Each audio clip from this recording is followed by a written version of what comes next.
इस यूनिवर्सिटी का आज रैंकिंग आप देखेंगे तो यस, इस यूनिवर्सिटी का रैंकिंग अभी हम गूगल में हम गूगल खोल यूनिवर्सिटी का आज रैंकिंग आप देखेंगे तो अद्भुत लोग यहाँ से निकले हैं और आज देश के काम में, देश को आगे बढ़ाने में, देश के सपनों को, आधारशिला को बढ़ाने में आगे आएंगे। महाराज जी का जो आजकल फोकस चल रहा है पूज्य महाराज जी का, ओकरा पे गौर करेगा बहुत जरूरत बा। सारे छात्रों को, even the teachers are here, you have to consider it. Maharaj ji is focusing entire UP wherever. Why Maharaj ji is here? क्यों आपको एयर कंडीशन से लेके सारी सुविधाएं, बस वगैरह, आज सब कुछ हाईटेक 90 करोड़ रुपए तक की आज योजना दिए हैं, जिसमें यूनिवर्सिटी के साथ महाराज सरकार ने भी मदद की है। महाराज जी की सोच जो अभी जो नेक्स्ट जनरेशन के लिए, आप लोगों के लिए, वो है एआई पे फोकस करा। AI is the future, AI is the future, artificial intelligence is the future of the world, जेकरा पे मोदी जी, प्रधानमंत्री जी पूरा ध्यान दे रहे हैं। पूज्य महाराज जी हर यूनिवर्सिटी में, हर कॉलेजेस में, हर स्पीच में और वहां पे अपना खजाना खोले हुए हैं, वेरेवर यहाँ पे स्टूडेंट्स को आगे बढ़ाएं। सो भविष्य के लिए आप लोग बहुत अच्छा कर रहे हैं। इस यूनिवर्सिटी की और यहाँ के शिक्षक की और पद्धति पर किसी को कोई डाउट नहीं। गूगल मैप करेंगे, वर्ल्ड मैप में आप लोग आ चुके हैं, एशिया में नंबर 28 पर आते हैं आप लोग। सो आप लोग अनबिलीवेबल हैं एंड मैं बहुत साधुवाद देता हूं आप लोगों को। एआई पे ध्यान दिया, बाकी बहुत बढ़िया करा ताड़ा, बहुत अच्छा लगल सब लोगन से मिलके। एयर कंडीशन में जाइए तो अच्छे से पढ़िया बाबू, ये हॉस्टल बा तो अगर हॉस्टल मिलल बा पढ़िया, माई बाबू का नाम करा, देश का नाम करा, देश के सेवा में आवा, और का चाहिए हो। पढ़ लिख के देश के काम में आईवा। बस दोनों हाथ उठा के बोला नमः पार्वती पदे हर हर महादेव जय। बहुत बहुत धन्यवाद। आपकी लोकप्रियता सहज दिख रही है इस सभागार में। आपके सरस और महत्वपूर्ण उद्बोधन के लिए आपको कोटिशः धन्यवाद। इस विश्वविद्यालय में बहुप्रतीक्षित सहायक प्राध्यापकों एवं सह प्राध्यापकों के कुल 76 पदों पर नियुक्ति माननीय कुलपति जी की दृढ़ इच्छा एवं पूज्य महाराज जी के ही आशीर्वाद से संभव हो पाई, जिसमें सामान्य के 19, अन्य पिछड़ा के 18, अनुसूचित के 14, अनुसूचित जनजाति के 2, आर्थिक रूप से कमजोर 3 और सामान्य वर्ग में 10, अन्य पिछड़ा में 7, अनुसूचित जाति में 3। आज इस अवसर पर नवनियुक्त शिक्षकों को शपथ दिलाने हेतु कुल सचिव महोदय से विनम्र अनुरोध है। शपथ के दौरान नवनियुक्त शिक्षकगण अपने स्थान पर खड़े हो जाएं और अपना दाहिना हाथ आगे कर कुल सचिव महोदय द्वारा दोहराए शब्दों को दोहराए।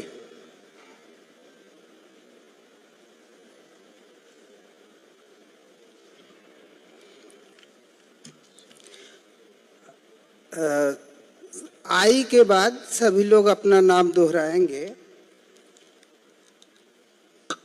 I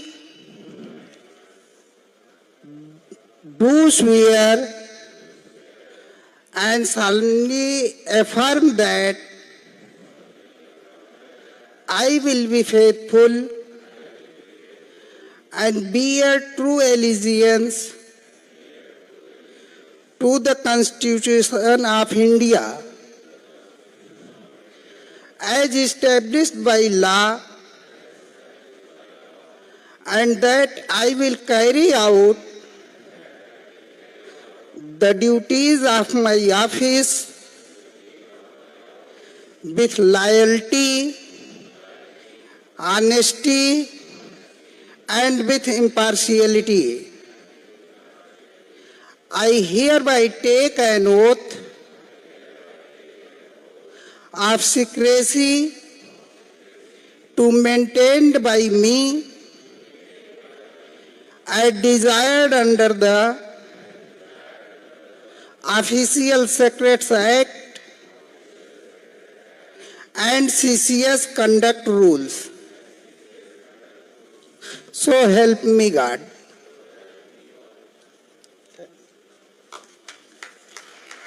धन्यवाद। आप लोग अपने स्थान पर बैठे।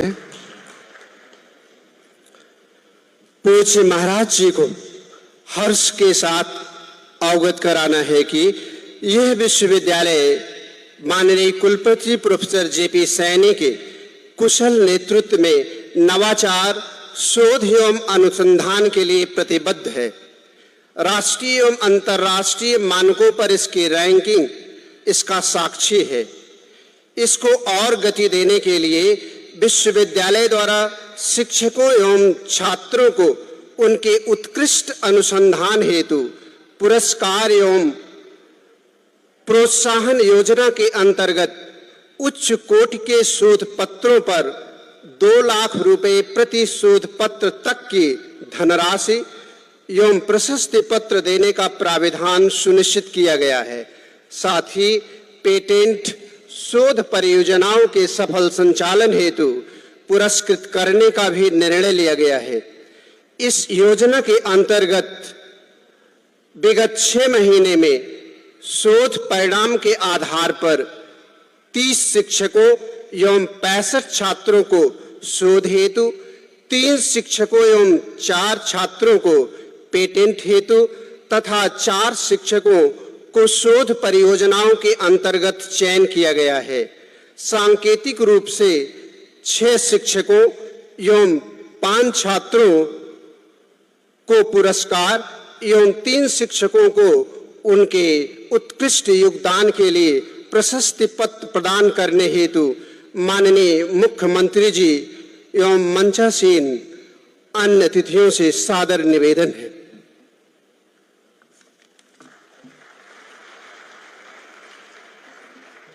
इस क्रम में पुरस्कार एवं प्रोत्साहन योजना के अंतर्गत प्रोफेसर एस.के. सोनी जी जो द्रोण और एआई आधारित स्टार्टअप, इनको पुरस्कार के रूप में 1,36,800 रुपए 2,89,00,000 के पूरा करने पर मिला है। उत्कृष्ट शोध हेतु प्रोफेसर राजेश यादव जी को जो रसायन एवं पर्यावरण विज्ञान में प्रोफेसर हैं, एलओसी उपकरणों के विकास एवं अनुसंधान के लिए। इसी क्रम में प्रोफेसर डी.के. द्विवेदी, आप विश्वविद्यालय में भौतिकी एवं पदार्थ विज्ञान में प्रोफेसर हैं। आप सेंसर और ऊर्जा के क्षेत्र में उल्लेखनीय कार्य। डॉक्टर पूजा लोहिया, आप इलेक्ट्रॉनिक्स एवं कम्युनिकेशन में असिस्टेंट प्रोफेसर हैं। फाइबर और सेंसर पर आपका योगदान है। इसी क्रम में डॉक्टर विनय भूषण चौहान, आप सिविल इंजीनियरिंग में असिस्टेंट प्रोफेसर हैं। सुरंगों के ऊपर बने क्षेत्रों पर आपका अनुसंधान है। डॉक्टर देवेश कुमार जी, आप मैकेनिकल इंजीनियरिंग में असिस्टेंट प्रोफेसर हैं। थर्मल इंजीनियरिंग और बायोडीजल पर आपका काम है। अब मैं उत्कृष्ट शोध प्रकाशनों के लिए सम्मानित होने वाले शोधार्थियों को मंच पर आमंत्रित करता हूं। सर्वप्रथम सुश्री शेफाली मिश्रा जी, आप प्रोफेसर राजेश यादव जी की शोध छात्रा हैं। श्री आयुष कुमार जी मंच पर आकर सम्मान ग्रहण करें, आप विनय भूषण जी के स्टूडेंट हैं। सुश्री सुषमा स्वराज जी, आप विद्युत कण एवं अभियंत्रण में डॉक्टर धर्मेंद्र कुमार जी की छात्रा हैं। श्री अमित शर्मा जी से अनुरोध है कि सम्मान ग्रहण करें। आप डॉक्टर नवदीप जी के निर्देशन में लोड फ्रीक्वेंसी कंट्रोल पर काम कर रही हैं। सुश्री प्रज्ञा मिश्रा से अनुरोध करता हूं कि मंच पर सम्मान ग्रहण करें। आप भौतिकी के प्राध्यापक प्रोफेसर बी के पांडे के अंदर में सोलर सेल की दिशा में शोधरत हैं। इस अवसर पर विश्वविद्यालय में उत्कृष्ट सेवाओं के लिए 3 शिक्षकों professor UC Jaiswal sir, professor Amit Kumar Varmal ji और डॉक्टर गगनदीप भारती जी को सम्मानित करने के लिए आमंत्रित करता हूं।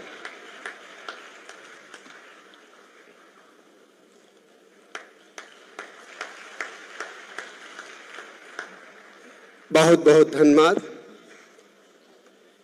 हे महात्मन, हमारी विजय अवश्य संभावी है। शक्तियों के स्वामी हमारे साथ हैं। आशीषों की वर्षा होगी हम पर, हमारा सर्व मंगल होगा। इसी विश्वास के साथ मुख्य अतिथि गोरक्ष पीठाधीश्वर एवं यशस्वी मुख्यमंत्री उत्तर प्रदेश सरकार श्री योगी आदित्यनाथ जी महाराज से उनके आशीर्वचन एवं मार्गदर्शन हेतु सादर निवेदन करता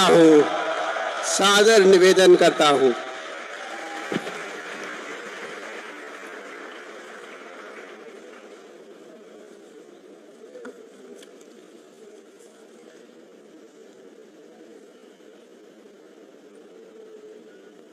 मदन मोहन मालवीय प्रौद्योगिकी विश्वविद्यालय के आज के समारोह में विश्वविद्यालय के कुलपति प्रोफेसर जयप्रकाश सैनी जी, गोरखपुर के माननीय सांसद श्री रवि किशन शुक्ला जी, महापौर गोरखपुर डॉक्टर मंगलेश श्रीवास्तव जी, विश्वविद्यालय के कुल सचिव, विश्वविद्यालय के सभी हमारे फैकल्टी मेंबर्स, सभी माननीय जनप्रतिनिधिगण,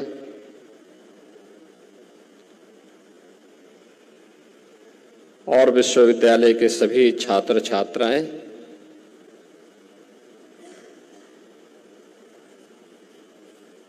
एक साथ विश्वविद्यालय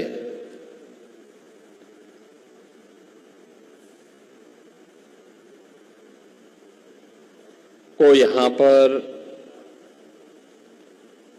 विकास कार्यों के लिए,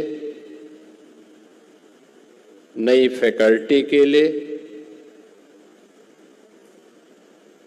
और अपने विशिष्ट कार्यशैली के माध्यम से विश्वविद्यालय की रैंकिंग को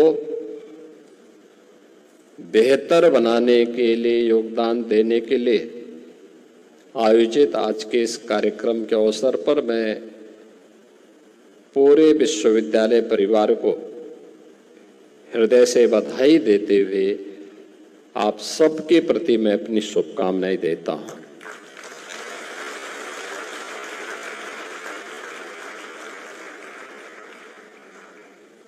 मेरे लिए प्रसन्नता का विषय है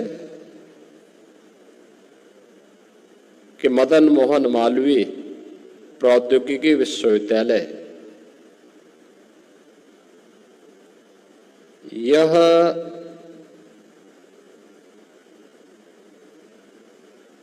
अब सतत नहीं बल्कि समग्र विकास की परिकल्पना को लेकर के कार्य कर रहा है। मित्रों, जब हम विकास की अवधारणा की बात करते हैं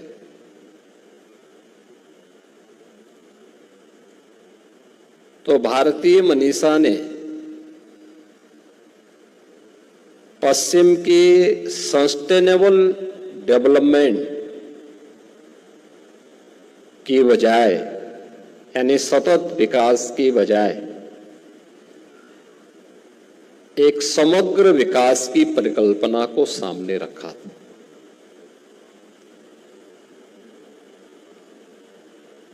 हमने जीवन के एक पक्ष को लेकर के काम नहीं किया,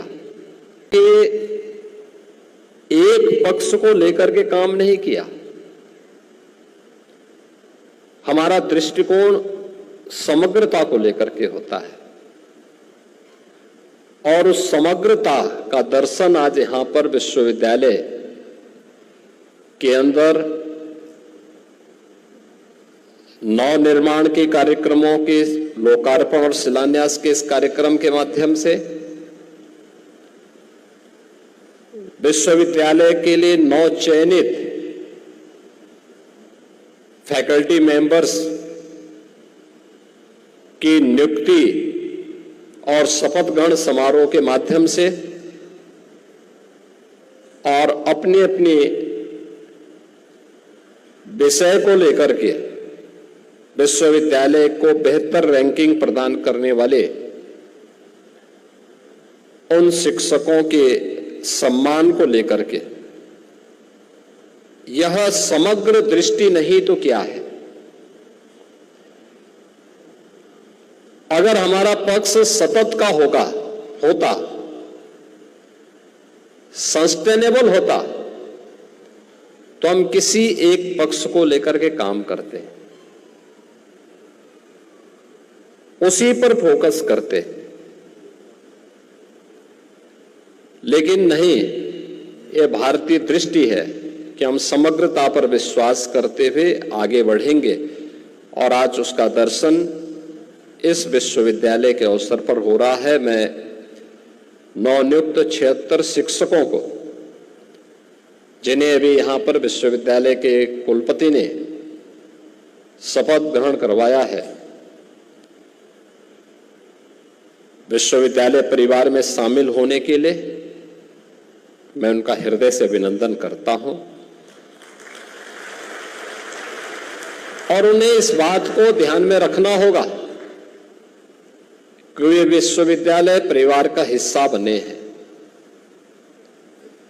चयन की एक कठिन परीक्षा को उत्तीर्ण करने के उपरांत उनका विश्वविद्यालय की सिलेक्शन बोर्ड ने उन्हें विश्वविद्यालय के अनुकूल पाया। अब उनका दायित्व होना चाहिए, जिस कार्य के लिए उनका चयन हुआ है वे उस कार्य में अपने आप को उन्हें साबित करना होगा। अभी आपने प्रवेश लिया है, लेकिन आपको अपने आप को साबित करना होगा कि चयन बोर्ड के द्वारा आपको चयन की प्रक्रिया के माध्यम से जो आपका सिलेक्शन हुआ है, यह सिलेक्शन उत्कृष्टतम सिलेक्शन था। विश्वविद्यालय के विकास की, समग्र विकास की इस प्रक्रिया का हिस्सा बनकर के जब आप कार्य करेंगे और अपने आप को साबित करने का जो अवसर जो बार बार आपको प्राप्त होगा, तो वही आपके लिए एक अवसर भी होगा। विश्वविद्यालय प्रोग्रेस करेगा तो आप भी उसके साथ सम्मान के पात्र बनेंगे। विश्वविद्यालय पे अगर कहीं कोई डेंट आएगा तो याद रखना, कोई व्यक्ति ये नहीं कह सकता कि मैं उससे बचा रह पाऊंगा।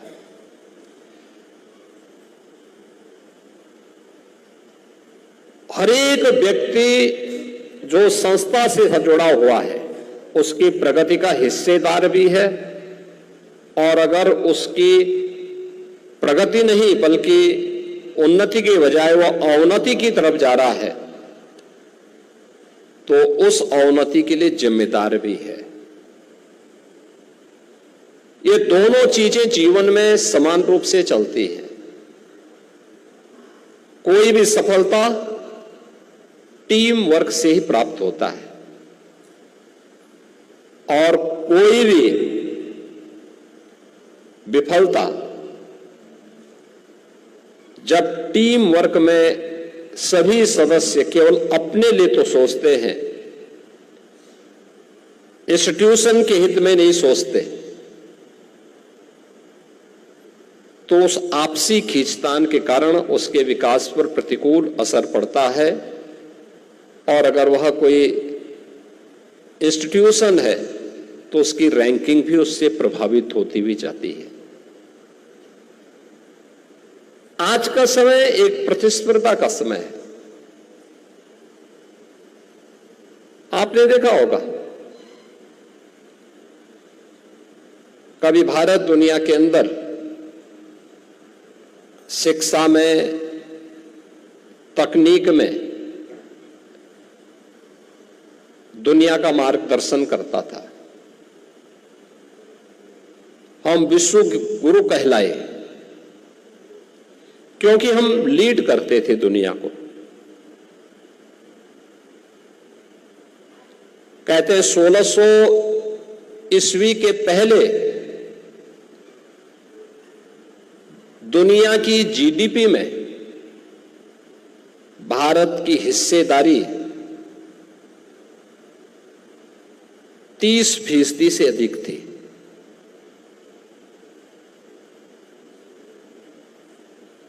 और यह तब तक भारत ने बहुत कुछ खोया था। यानी अगर 10वीं सदी को हम देखें तो 10वीं सदी तक भारत का दुनिया की जीडीपी में आधे से अधिक की हिस्सेदारी अकेले भारत की हुआ करती थी। ये लगातार गिरती गई, ये नीचे आता गया। अंग्रेजों ने अपने कालखंड में, अपने समय में यहां के संसाधनों को लूटा, भारत को रॉ मटेरियल का एक अड्डा बनाया और यहां के हर एक संसाधन को उन्होंने अपने स्वार्थ के लिए दुनिया के मार्केट तक पहुंचा करके यहां की अर्थव्यवस्था को कैसे नष्ट किया, यह किसी से छुपा हुआ नहीं। और आज देखते ही देखते भारत कहां है। यानी आजाद भारत में 1947 से लेकर के 2014 तक आते आते इन 65 से 70 वर्षों के दौरान भारत ने हर एक क्षेत्र में कुछ न कुछ तो किया होगा, लेकिन भारत दुनिया की केवल 11वीं अर्थव्यवस्था बन पाया था। और पिछले 10 वर्ष के अंदर भारत ने जो प्रगति की, हर एक क्षेत्र में आज आप देखते होंगे कुछ नयापन देखने को मिलता है। एक नई ऊर्जा, एक नया उत्साह, एक नया उमंग हम सबको देखने को मिलता है। आज भारत दुनिया की 5वीं बड़ी अर्थव्यवस्था बन गया है और अगले 2 वर्ष के अंदर 2 वर्ष के अंदर भारत दुनिया की 3री बड़ी अर्थव्यवस्था बनने वाला है। यानी भारत इसलिए 3री बड़ी अर्थव्यवस्था बन रहा है क्योंकि आज भारत की विकास की दर दुनिया के अंदर किसी भी अन्य देश की तुलना में सबसे बेहतर दिशा में आगे बढ़ रही है। हर एक क्षेत्र में भारत आज अपनी एक नई पहचान के साथ आगे बढ़ रहा है। आज दुनिया के सामने भारत अपने आप को साबित कर रहा है, हर भारतीय अपने आप को साबित कर रहा है। प्रधानमंत्री मोदी जी के नेतृत्व में पिछले 10 वर्ष में बदलते हुए भारत को हम सब ने देखा है। हो सकता है इससे पहले भी हो संभावना थी, क्योंकि देश तो वही है, संसाधन भी वही है,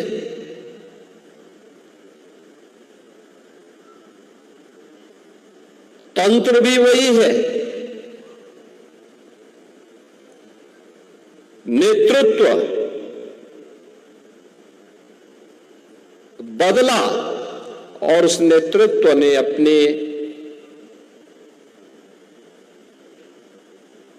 दूरदर्शिता के कारण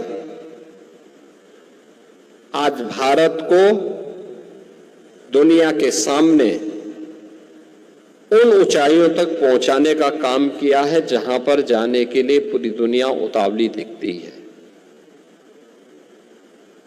मित्रों, किसी व्यक्ति हो या देश, उसकी सबसे सही पहचान का समय होता है जब उसके सामने चुनौती होती है, संकट होता है। दुनिया के सामने संकट आया था वैश्विक महामारी कोरोना के दौरान। दुनिया के बड़े बड़े देश धराशायी हो गए, पस्त हो गए कोरोना के सामने।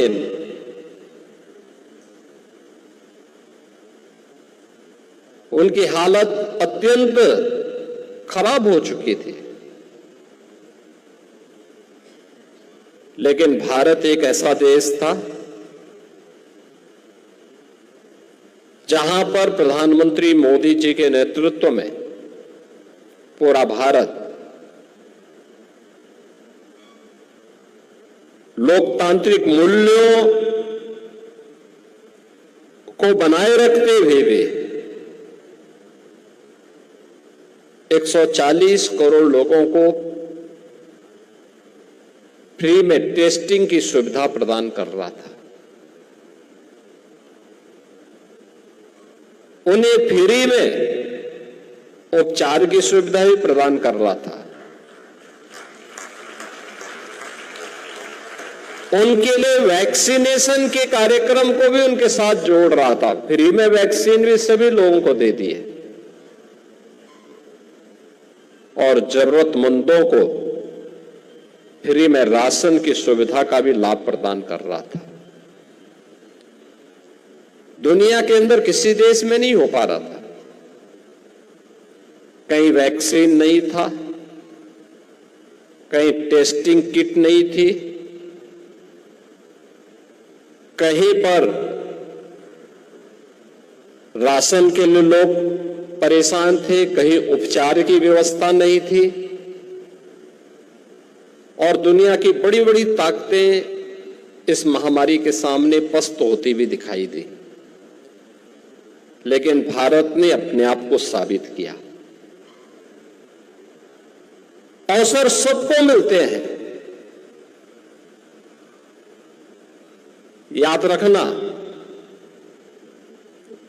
जो कोरोना कालखंड में दुनिया के सामने अवसर थे, वे अवसर सबको मिलते हैं। बस जो धैर्य के साथ उन चुनौतियों का सामना करता है वह निखरता है, और जो उससे प्लान करता है वह बिखरता है। और यह व्यक्ति के जीवन में भी और राष्ट्र के जीवन में भी यही अक्सरशः सही बैठता है। हम इस विश्वविद्यालय के, आप इस विश्वविद्यालय के यहाँ पे फैकल्टी मेंबर्स भी हैं, यहाँ के छात्र छात्राएं भी हैं। शिक्षक हो या छात्र, सबकी अपने अपने क्षेत्र में अपनी जवाबदेही है और हमारा प्रयास होना चाहिए कुछ नयापन करने की, लीक से हट करके कुछ नयापन करने की। और ये हर एक क्षेत्र में संभावनाएं हैं। अगर आपको एक विशिष्ट स्थान प्राप्त करना है तो आपके लिए वे अवसर मौजूद होंगे। समाज की आज की आवश्यकता क्या? आज पूरी दुनिया, आप सामान्य जीवन में भी इस बात को अनुभव करते होंगे। हम इस मदन मोहन मालवीय प्रौद्योगिकी विश्वविद्यालय के पार्ट बने हुए हैं। ये केवल एक विश्वविद्यालय नहीं है। विश्वविद्यालय अपने स्रोत से या फिर शासन के सहयोग से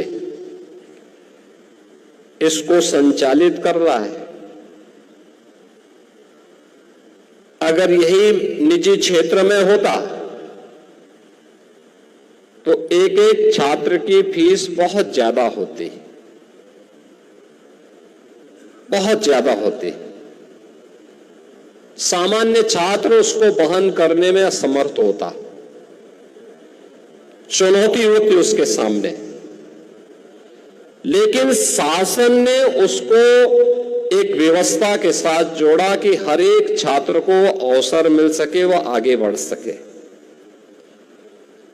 लेकिन क्या शासन में जुड़ा हुआ कोई व्यक्ति, वो मुख्यमंत्री हो या विभाग हो या शासन का कोई भी भाग हो, क्या वो अपने पास से पैसा देता है? नहीं, समाज के कंट्रीब्यूशन से, समाज का टैक्स पेयर जब पैसा देता है, सरकार उस रेवेन्यू को कलेक्ट करके फिर विकास के लिए एक बजट तैयार करती है और फिर अलग अलग विभागों को पैसा उपलब्ध कराती है। उन विभागों के माध्यम से, उन मंत्रालयों के माध्यम से संबंधित विभाग को पैसा जाता है और फिर आपकी संस्था में भी पैसा जाता है। यानी अंततः समाज की स्थिति वही है जैसे इस जीवन चक्र का होता है। आप देखते होंगे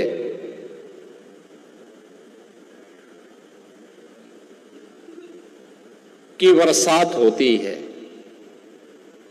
पानी बरसता है और पानी नदियों के माध्यम से फिर समुद्र में चला जाता है। समुद्र से वाष्प बनकर के कब और फिर बादल बना है किसी को दिखाई नहीं देता है, लेकिन फिर आवश्यकता के अनुरूप और समान रूप से सभी जगह बारिश करते हुए फिर उस चक्र को चलाता रहता है। और उसी पर आधारित होती है शासन की व्यवस्था भी। टैक्सेशन सरकार का उसी पद्धति पर आधारित होता है। व्यक्ति से सीधे नहीं लिया जाता,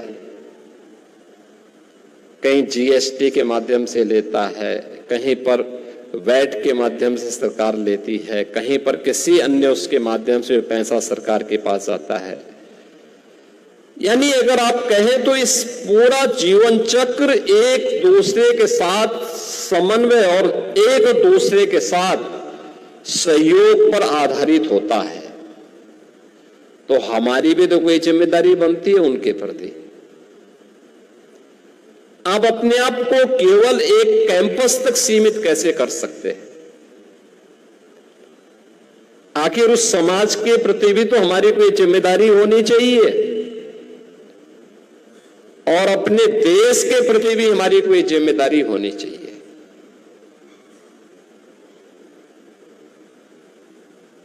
एक टेक्निकल इंस्टीट्यूशन के नाते,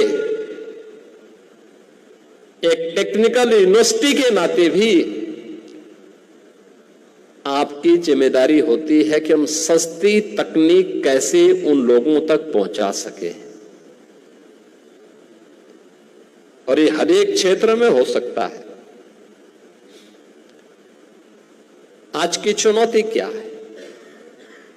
पर्यावरण की एक चुनौती है। प्रत्येक व्यक्ति के पास उसका आवास बने, लेकिन आवास टिकाऊ तो हो लेकिन सस्ता भी हो।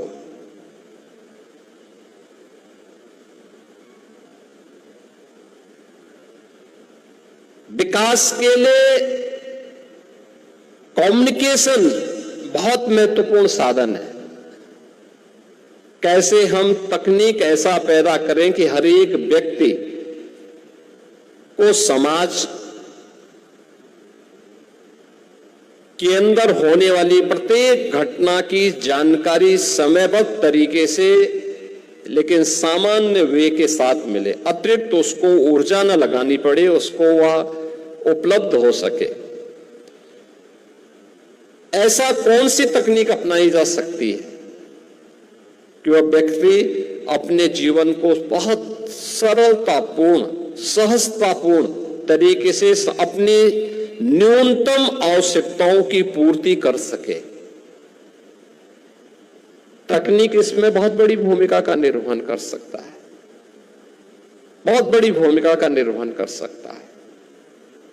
लेकिन तकनीक इतनी महंगी न हो कि वह एक सामान्य नागरिक की पहुंच से दूर हो जाए।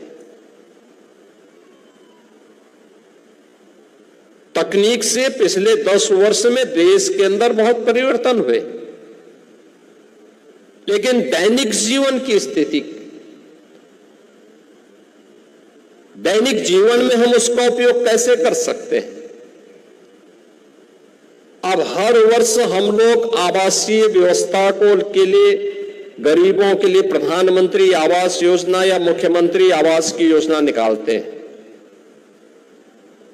सरकार का शेयर उसमें होता है, सरकार उसको ग्रामीण क्षेत्र में 1,20,000 रुपए देती है, नक्सल प्रभावित क्षेत्रों में 1,30,000 रुपए तक की राशि हम उसे प्रदान करते हैं। शौचालय के लिए अलग से 12,000 रुपए की राशि अतिरिक्त उपलब्ध करवाते हैं।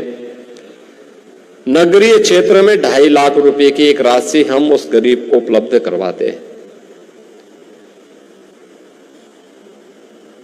1,20,000 या 1,30,000 रुपये में ग्रामीण क्षेत्र में और नगरीय क्षेत्र में 2.5 लाख रुपए में आवास बनाने के लिए क्या हम कोई ऐसी तकनीक अपने स्तर पर विकसित कर सकते हैं कि इस राशि के अंदर ही वह गरीब अपना मकान बना सके? क्या हम तकनीक को ऐसा डेवलप कर सकते हैं कि पर्यावरण के लिए जो चुनौती हमारे सामने है,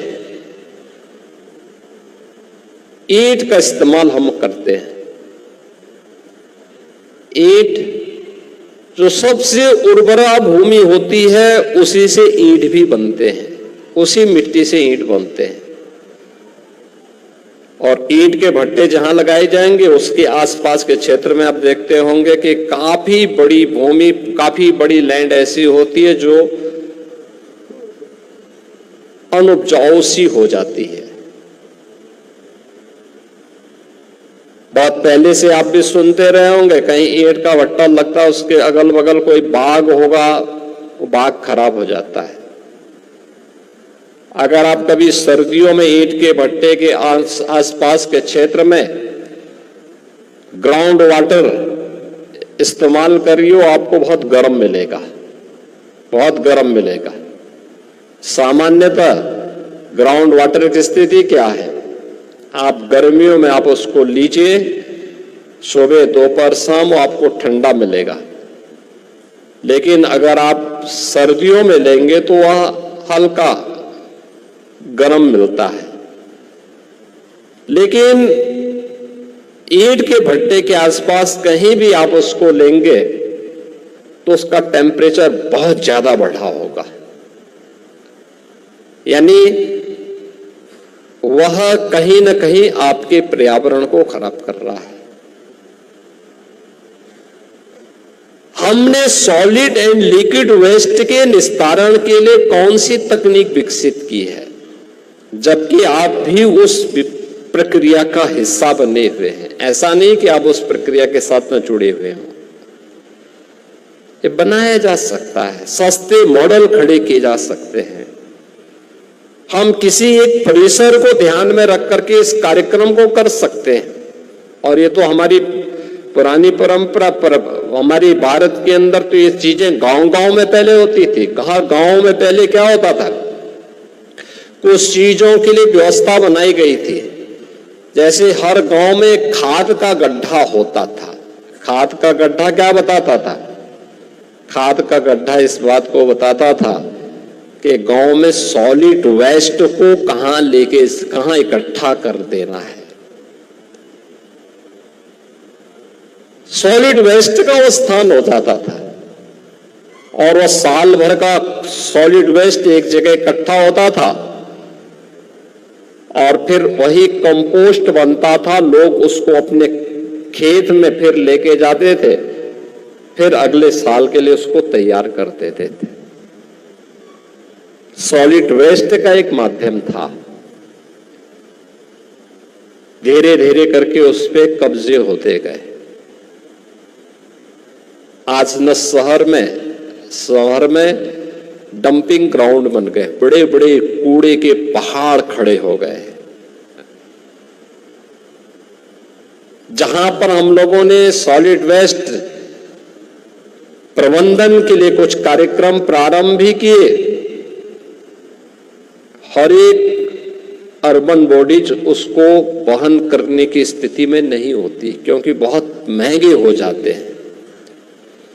या तो सरकार को उनके साथ एग्रीमेंट करना होता है कि अगर हमें हाइड्रो पावर 3.5 रुपये में मिल रही है, अगर हमें सोलर पावर 2.5 रुपये में मिल रही है, तो हमें उनके साथ 12-13 रुपये तक एग्रीमेंट करने होते हैं कि भाई ठीक पर यूनिट हम आपसे खरीदेंगे, कम से कम सॉलिड वेस्ट से लोगों को मुक्ति तो मिलेगी।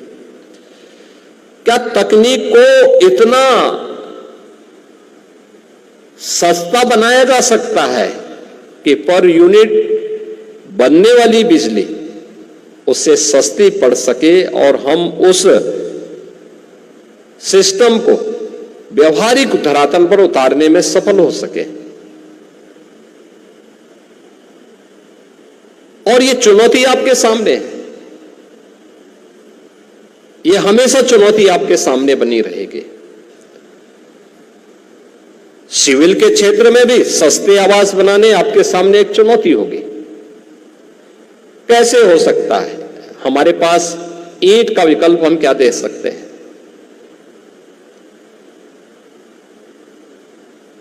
हम ऐसी कौन सी तकनीक अपनाएं कि जो मकान को बनाने में यानी 9 महीने से 1 वर्ष का समय एक छोटा सा मकान बनाने में, पीएम आवास योजना को बनाने में लगता है, क्या हम इसको 3 महीने के अंदर खड़ा कर सकते हैं?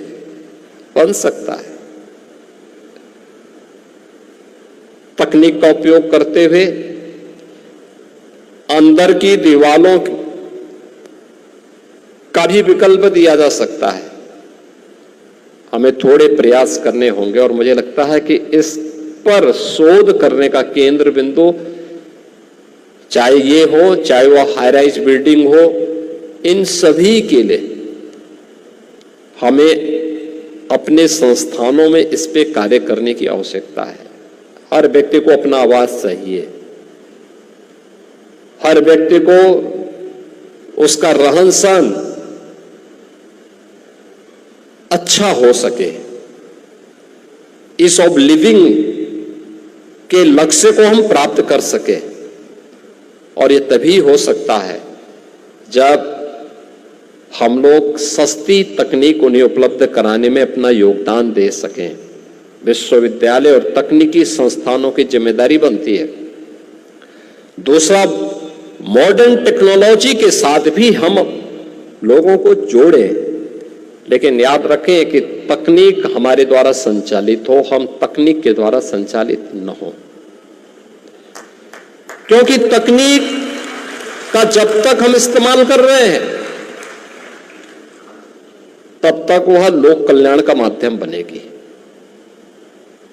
और बनेगी। तकनीक ने जीवन में बहुत परिवर्तन लाए। लोगों के जीवन को बहुत आसान बनाया है।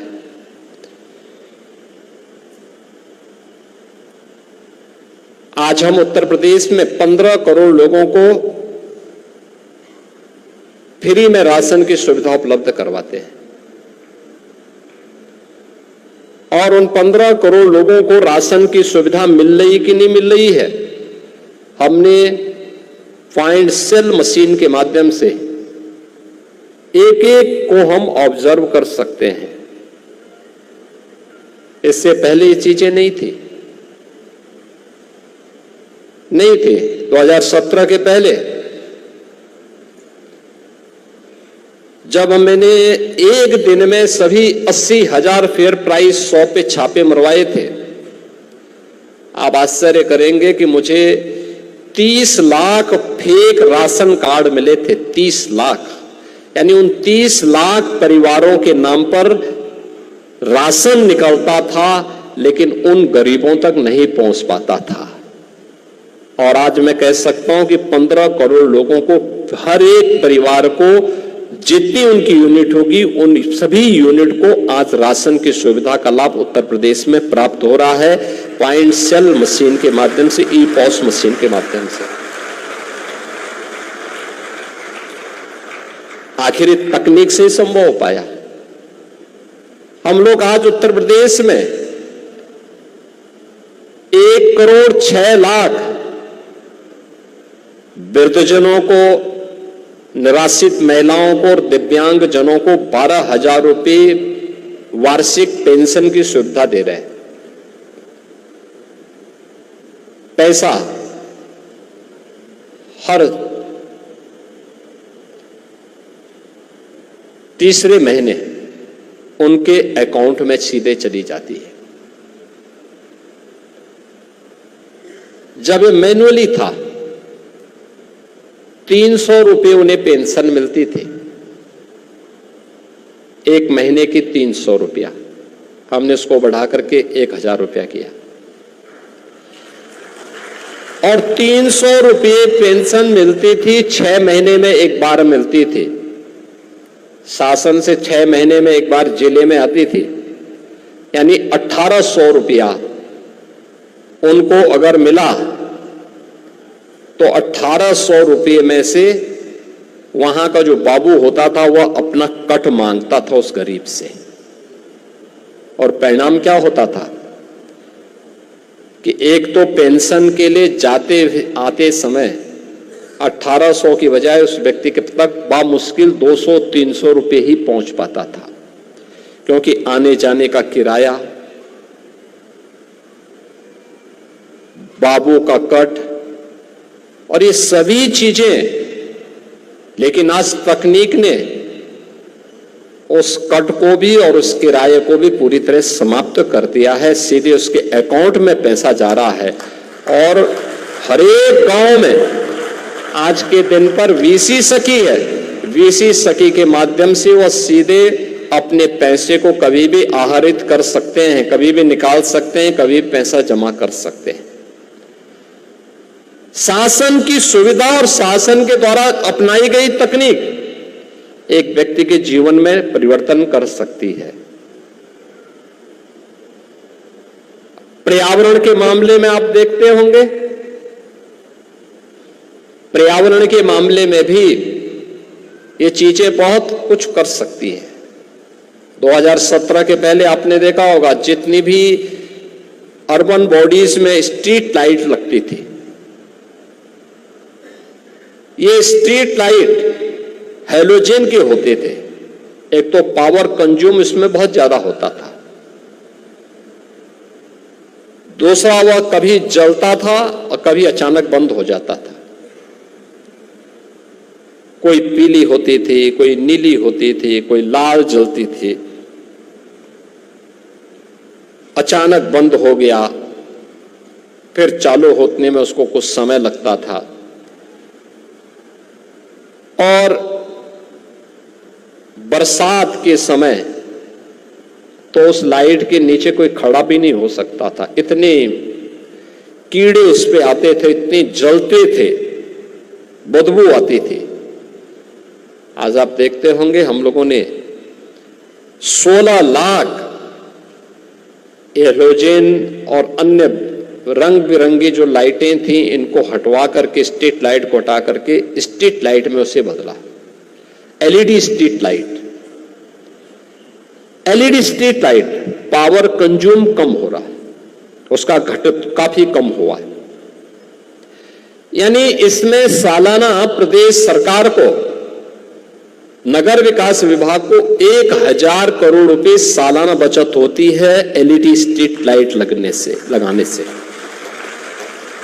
और रिप्लेस करने का कोई पैसा भी नहीं देना पड़ा, कोई पैसा नहीं देना पड़ा। ये केवल लाइट को कम और ज्यादा करने का नहीं था, उससे कार्बन उत्सर्जन भी होता था। इससे कार्बन एमिशन काफी कम है, न्यूनतम है, और यह प्रधानमंत्री मोदी जी के नेट जीरो के लक्ष्य को प्राप्त करने में बड़ी मदद कर रहा है। ऐसे ही हर एक क्षेत्र में हम कर सकते हैं। मदन मोहन मालवीय प्रौद्योगिकी टेक्निकल यूनिवर्सिटी को इस कैंपस के सीवर और ड्रेनेज के ट्रीटमेंट की प्लानिंग अपने स्तर पर करनी चाहिए, और तकनीक अपनी देसी तकनीक को अपना करके करनी चाहिए। एक नया मॉडल बनाना चाहिए। यह बन सकता है, संभव है, थोड़ा प्रयास करना पड़ेगा, थोड़ी स्थिरता के प्रयास करना पड़ेगा, थोड़ी स्थिरता के साथ सोचना पड़ेगा। मुझे याद है आज से चार वर्ष पहले की घटना है गोरखपुर के। गोरखपुर नगर निगम पर एनजीटी ने एक पेनल्टी लगाई, काफी बड़ी पेनल्टी थी, क्योंकि सिटी का जो भी ड्रेनेज था ये सीधे राप्ती नदी में उड़ेल दिया जाता था। एक सज्जन ने कंप्लेंट की एनजीटी में, एनजीटी ने उसकी जांच करवाई और सही पाया, और काफी भारी पेनल्टी गोरखपुर नगर निगम पे लग गई। पेपर में आया, मैं गोरखपुर में आया था, मैंने भी जानकारी ली, मैंने बैठक ली, मैंने पूछा उनसे, मैंने कहा ये पेनल्टी कैसे लग गई? उन्होंने कहा ड्रेनेज हमारा। और जैसे होता है पेनल्टी से बचने के लिए उन्होंने 110 करोड़ रुपए का एक एसटीपी का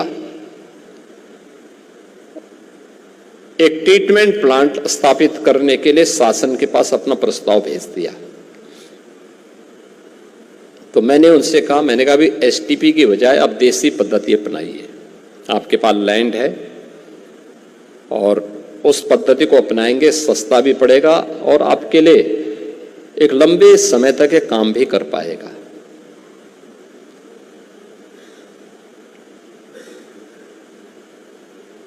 उन्होंने कहा क्या हो सकता है? मैंने कहा मैं बताता हूं। एक काम करिए, जहां पे आपका ये ड्रेनेज गिर रहा है उसके आसपास एक पॉन्ड बनाइए और उस पॉन्ड से 2 ड्रेन निकालिए। देसी पद्धति से आप देखेंगे बोल्डर, ईंट का छावा, मोटा गिट्टी, फिर पतला गिट्टी, पतला बालू, इन 4 स्टेजेस में उस ड्रेनेज जो सिटी का है या स्टॉर्म वाटर बरसात का होगा उससे गुजारिए। आप देखेंगे इसके बाद चौथे चरण के बाद जो जल निकलेगा एकदम क्लीन वाटर निकलेगा। हाँ, इसको समय समय पे सफाई करनी पड़ेगी और इस पर आप कुछ कर सकेंगे तो करना चाहिए। खैर, उन्होंने पॉन्ड तो नहीं बनाया लेकिन बाकी तकनीक का उसमें उपयोग किया। उन्होंने कुछ वनस्पतियां उसके लिए चुनी, उसको भी उन्होंने लगाया। 110 करोड़ रुपए जिस कार्य के लिए उनके खर्च होने थे उन्होंने मात्र 4 करोड़ में उसको किया, और बामुश्किल जिसमें 10 करोड़ रुपए प्रतिवर्ष उनका खर्च होता उसके मेंटेनेंस पर और उसके बिजली आदि के खर्चे पर, उस पर केवल उनका मुश्किल से 4-5 लाख रुपए सालाना का खर्च आ रहा है। और आज वह मॉडल अभी 1 से 4 जनवरी के बीच गोरखपुर के म्युनिसिपल कॉरपोरेशन के कमिश्नर को उसका पहले प्रेजेंटेशन करने के लिए नीति आयोग ने दिल्ली में और फिर जर्मनी में उस मॉडल का इन्होंने प्रेजेंटेशन वहां पर भी किया है। उन लोगों ने भी स्वीकार किया कि हाँ, हमें इस पद्धति पर, याद रखना जर्मनी दुनिया के अंदर वह देश है जो तकनीक के मामले में दुनिया में अपनी एक अलग पहचान रखता है। और तकनीक में जितनी आक्रामकता जर्मनी के पास है किसी के पास नहीं है। लेकिन आज वह भी इस बात को मानता कि हमें इन पद्धतियों की तरफ जाना पड़ेगा और इन पद्धतियों की शरण में जाकर के ही हम अस्थायी रूप से परमानेंट उन समस्याओं का सॉल्यूशन दे सकते हैं जो हमारे सामने है। ऐसे ही इस कैंपस में, अलग अलग कैंपस के अंदर हमें इस व्यवस्था को देना पड़ेगा। कैसे हम इन समस्याओं का समाधान का रास्ता निकाल सकते हैं। और आज ये और भी आसान इसलिए हमारे लिए है जब हम AI का इस्तेमाल कर रहे हैं।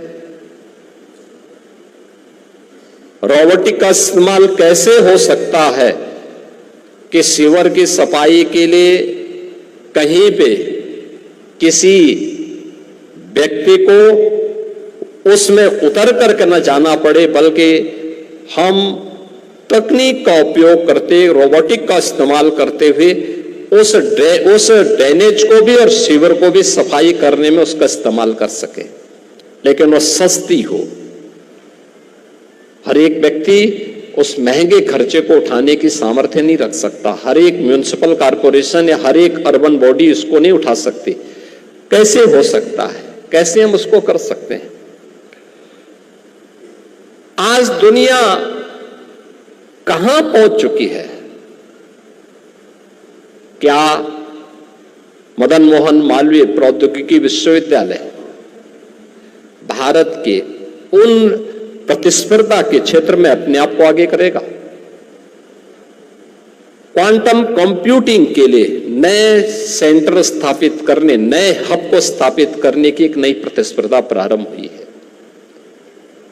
हमें उस दिशा में आगे बढ़ना चाहिए। शुरुआत छोटे से होती है, एक साथ नहीं होगी, बहुत बड़े पैमाने पे नहीं हो सकती। और उत्तर प्रदेश में संभव है। याद रखना, भारत का पहला कंप्यूटर IIT कानपुर में आया था। और क्वांटम कंप्यूटिंग के क्षेत्र में भी एक हब के रूप में अपने आप को स्थापित करने के लिए, भारत को स्थापित करने के लिए हमारे तकनीकी संस्थानों में एक नई स्वस्थ प्रतिस्पर्धा प्रारंभ होनी चाहिए। और स्वस्थ प्रतिस्पर्धा के लिए अभी से हम प्रयास करेंगे तो हमें रास्ते निकले, अनेक रास्ते मिलेंगे। हम हमेशा समाधान पर ध्यान दें, समस्या पर नहीं। समस्या कोई चुनौती नहीं होती।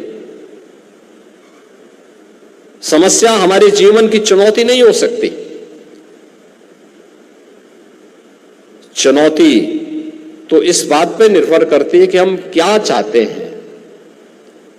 क्योंकि हम समस्या पे सोचते सोचते सोचते पीछे की तरफ जाने लगते हैं, लेकिन जब हम समाधान की तरफ जाते हैं तो समस्या अपने आप छंटती जाती है और रास्ते निकलते जाते हैं।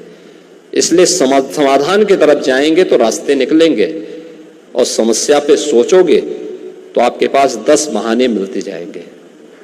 बहाना नहीं, हमें रास्ता निकालना है। और उस रास्ते को निकालने के लिए मदन मोहन मालवीय प्रौद्योगिकी विश्वविद्यालय को अपने आप को तैयार करना पड़ेगा।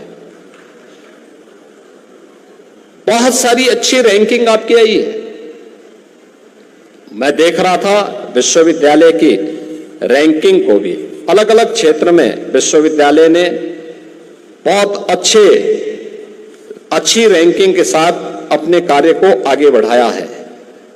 NIRF की रैंकिंग में जो विश्वविद्यालय में 3 श्रेणियों में स्थान प्राप्त किया है, जिसमें इंजीनियरिंग श्रेणी में 84वीं, विश्वविद्यालय की श्रेणी में 94वीं और राज्य विश्वविद्यालय के श्रेणी में 40वीं रैंक विश्वविद्यालय ने स्थापित की है। क्या हम लोग इंजीनियरिंग की श्रेणी में, आपने भी टॉप 100 में आप हैं अगले बार के टारगेट के लिए, क्या टॉप 50 में आप अपना स्थान बना सकते हैं?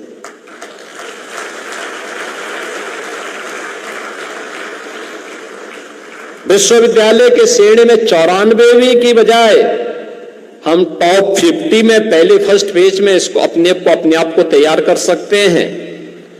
और राज्य विश्वविद्यालयों में भी जो आपने 40वीं रैंक प्राप्ति की है, क्या हम राज्य के विश्वविद्यालयों में टॉप 10 के अंदर अपने स्थान को बनाए रखने में आगे बढ़ सकते हैं? एक चुनौती होगी, लेकिन हमें देखना होगा। और क्यूएस रैंकिंग में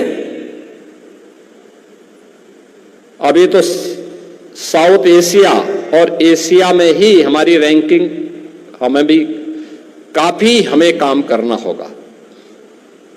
साउथ एशिया में हमारी 292वीं और एशिया में 901वीं रैंकिंग है। हमारा प्रयास होना चाहिए, अगर हम देश के अंदर अच्छे टेक्निकल इंस्टीट्यूशन के रूप में अपना स्थान बना लेते हैं, राज्य के अंदर टॉप 10 यूनिवर्सिटीज में अपना स्थान बना लेते हैं, मेरा मानना है कि अपने आप ही एशिया के टॉप 100 में हमारा स्थान आएगा। तब हमारा स्थान 901वीं नहीं होगी, टॉप 100 में हम शामिल होंगे। टॉप 100 में हम शामिल हो गए तो हम ग्लोबल रैंकिंग में अपने आप को एक नए भविष्य की तरफ आगे बढ़ते हुए हमारे सामने एक मार्ग प्रशस्त होगा। अलग अलग क्षेत्र में विश्वविद्यालय ने एक नई प्रतिस्पर्धा को आगे बढ़ाया है, लेकिन चुनौती हमारे सामने लगातार बनी हुई है। और मुझे विश्वास है कि जो आज की मॉडर्न टेक्नोलॉजी है, इन सब को लेते हुए इसका एक सरल तरीके से कैसे हम प्रस्तुत कर सकते हैं, इस दिशा में विश्वविद्यालय कार्य करेगा। मुझे प्रसन्नता है कि आज यहां पे 8 करोड़ रुपए की लागत से सावित्रीबाई फुले महिला छात्रावास का लोकार्पण हुआ है। एक यहां पर नए भवन जो मैकेनिकल इंजीनियरिंग का है, उनका 4 नई सीएनजी बसेस यहां पर संचालित हुई हैं। आईटीआरएसी जो विभाग का भवन है, उसका विस्तार हुआ है। और एक यहां पे नेचुरल गैस पाइपलाइन की भी का कार्य यहां पे पूरा हुआ है। और एक विद्युत सब स्टेशन के कार्य का भी यहाँ पे संपन्न हुआ है। ऐसे ही यहाँ पे एक पुरुष छात्रावास के लिए 528 छात्रों के लिए एक छात्रावास के लिए उसका शिलान्यास का कार्यक्रम, विश्वेश्वरैया भवन, टैगोर भवन, रमन भवन और सुभाष भवन के जो छात्रावास हैं, इनके नवीनीकरण के कार्य का भी यहाँ पे आज कार्य का शिलान्यास हुआ है। यूनिवर्सिटी की अपनी एग्जामिनेशन अनुभाग के भवन के निर्माण कार्य का शिलान्यास भी हुआ है। और मल्टीपर्पज हॉल के नवीनीकरण के कार्य का भी यहाँ पे आज शिलान्यास का कार्य संपन्न हुआ है। बाकी कुछ अन्य आंतरिक परिसर के विकास से संबंधित योजनाओं का भी शिलान्यास का कार्यक्रम यहाँ पे संपन्न हुआ है। मुझे पूरा विश्वास है कि समग्र विकास की इस दिशा में मदन मोहन मालवीय टेक्निकल यूनिवर्सिटी लगातार कार्य करके अपनी पहचान को आगे बढ़ाएगा। और मैं तो बार बार इस बात को मानता हूं कि हमारे इंस्टीट्यूशन को उस क्षेत्र विशेष में जहां पर वो स्थित है वहां के नॉलेज और टेक्निकल पार्टनर के रूप में कार्य करने के लिए अपने आप को तैयार करना होगा। केंद्र हो या राज्य सरकार, अगर उसको तकनीकी सहयोग की आवश्यकता है तो टेक्निकल पार्टनर के रूप में मदन मोहन मालवीय टेक्निकल यूनिवर्सिटी को हमेशा अपने आप को आक्रामक तरीके से आगे आकर के उसके लिए तैयार करना होगा कि हां हम करेंगे, हम इस दिशा में पूरा सहयोग करने को तैयार हैं। तो विश्वविद्यालय के पास अपने रिसोर्सेस भी बढ़ेंगे और विश्वविद्यालय को अपनी रैंकिंग को भी और सुधारने में मदद मिलेगी। मैं एक बार फिर से मदन मोहन मालवीय तकनीकी विश्वविद्यालय के कुलपति प्रोफेसर जेपी सेनी जी को, यहाँ के विश्वविद्यालय के सभी अधिकारियों को, यहाँ के सभी शिक्षकों को और सभी छात्रों को अपनी शुभकामनाएं देता हूं और विश्वास करता हूं कि यह विश्वविद्यालय अपने नाम के अनुरूप, महामना की भावनाओं के अनुरूप अपने आप को साबित करने में सफल होगा। आप सबके प्रति मेरी मंगल में शुभकामनाएं। धन्यवाद। जय हिंद। धन्यवाद माननीय महाराज जी, आपके शोध नवाचार को हम